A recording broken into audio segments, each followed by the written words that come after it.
for your declaration. When are you declaring?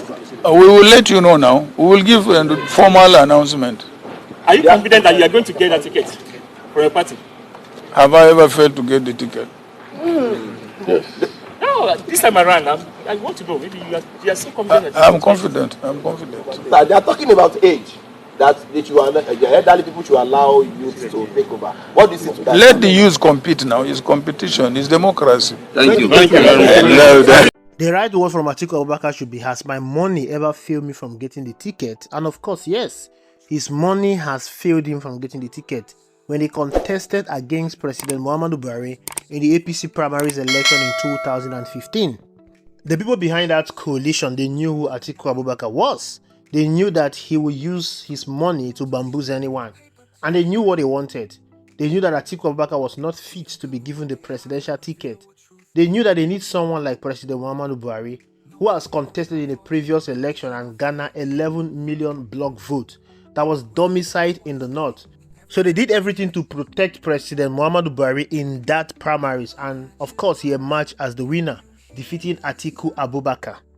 Atiku Abubakar called for others to compete with him in the primaries is laughable. He equally said that this is a democracy. Of course, we, on paper, we are practicing democracy.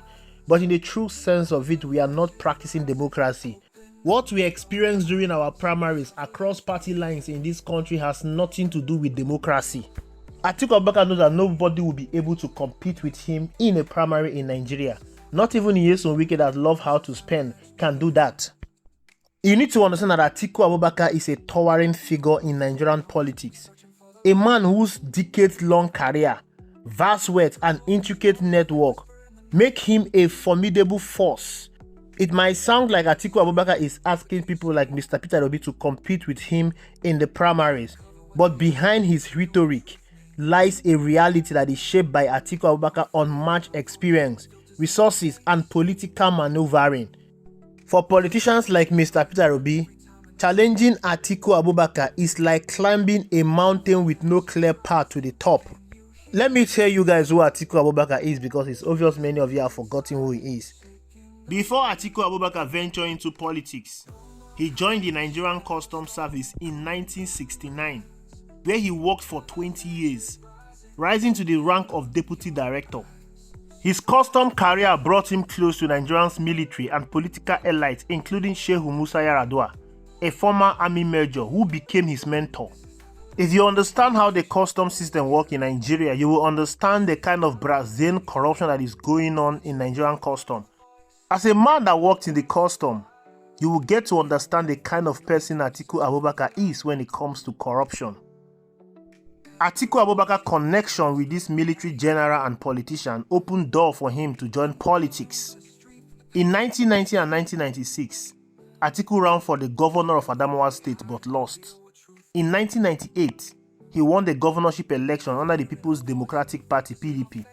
But in that same regard, he was chosen as Olusegun Obasanjo's running mate as Vice President of the Federal Republic of Nigeria. From 1999 to 2007, Atiku served as Nigeria's Vice President under President Olusegun Obasanjo. As head of the economic team, he oversaw reforms in telecommunications, banking and pensions. He took credit for liberalizing the telecom sector and securing $18 billion in debt relief from the Paris Club in 2005. He was here as a visionary who can revive Nigeria's economy, pointing to this achievement. But of course, like I said earlier, his experience as a custom officer exposed him to corruption. And that corruption showed when he was given an opportunity to lead a reform in telecommunications, banking, pension and privatization. Atiku Abubakar was accused of Brazilian corruption during privatizations, claiming he favored allies in deals. His relationship with Obasanjo went bad, leading to public spate and allegations of disloyalty. By 2007, Atiku's vice presidency ended, but his ambition for the top job of becoming the president of the Federal Republic of Nigeria has just begun.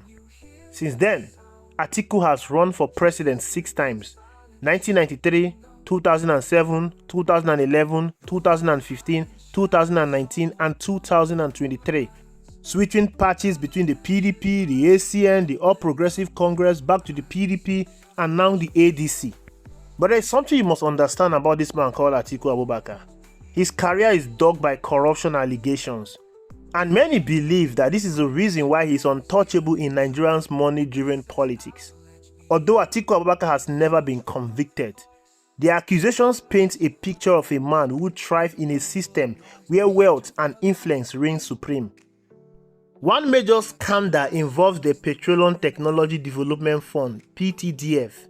In 2003, Obasanjo accused Atiku Abubakar of embezzling $145 million meant for the fund. Atiku denied this, saying the money was placed in commercial banks to earn interest for PTDF projects.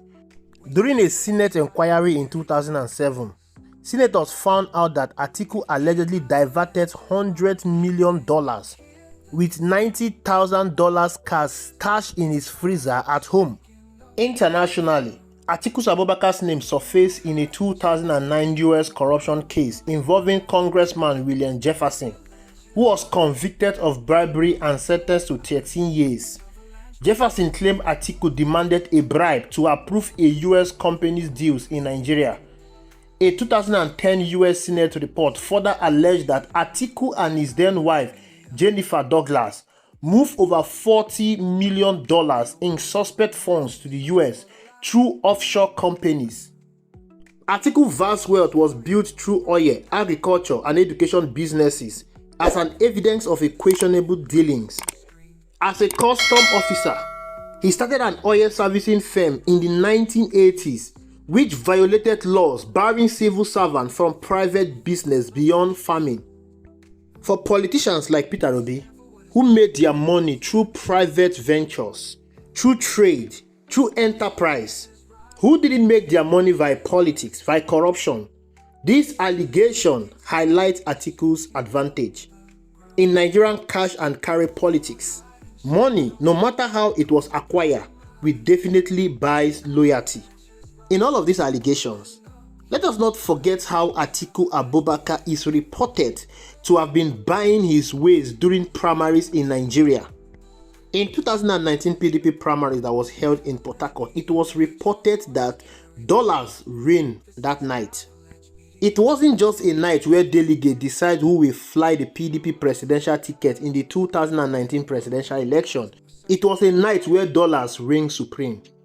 In 2022, Sahara reporters reported that during the PDP's presidential primary, Atiku and rivals like Nyesom Wike bribed delegates with up to $50,000 each to sway votes, with over 700 delegates voting. This suggests millions in payouts. One of the aspirants, Mohammed Hayatuddin, withdrew, citing obscenely monetized process. Peter Obi also left the PDP for the Labour Party because he was frustrated by delegates buy-in. This claim aligns with Nigeria's history of dollarized primaries, where cash determines outcome. Atiku words gives him an edge in such a contest. For candidates like Mr. Peter Obi, this financial muscle is a brick wall. Peter Obi, despite his popularity, lacks Atiku resources to compete in a money-soaked primary. Atiku calls for competitive primary sounds democratic, but it is a facade. In reality, his dollars could draw out rivals, ensuring he faced little challenges. Atiku Abubakar is not asking for a competitive primaries. He is asking for a brazen display of dollars. Atiku Abubakar's ambition to become president is relentless and obsessive. Since 1992, he has chased the office through 6 campaigns, undeterred by defeat. At 78, he's gearing up for a 7th run in 2027, showing a drive that outpaced younger rivals. This is pure desperation, and he will do anything to win it. Atiku Abubakar party jumping reflects his relentless ambition. He has moved between the PDP, the ACN, the APC, the PDP, and now the ADC. Each shift aimed at securing a presidential ticket. Of course, his move to the ADC alongside Mr. Peter Obi is strategic, but when it comes to the primaries, Atiku Abubakar definitely have an edge over Mr. Peter Obi. Atiku Abubakar's call for a democratic primary marks a reality where his wealth, experience, and network will dominate. This call from Atiku Abubakar is not a call for a competitive primaries. It is a call to display his dollars that he has stashed over the years. It is a call to display the results of his corruption. And Mr. Peter Obi is not going to be a part and parcel of that process. Mr. Peter Obi will not partake in that primary. He has already made it clear. The same way he left the PDP in 2023 to the Labour Party is the same way he will leave the ADC to a party that he will contest the presidential election. But of course, it's democracy, like Atiku Abubakar said. Therefore, he's free to go ahead and contest the primaries and equally get the ticket and contest the presidential election. But he knows within himself that the same way he has failed 6 consecutive times is the same way he will fail in this second time. It is not even the turn of the North, and age is against him. Thank you for watching. I will see you in the next video.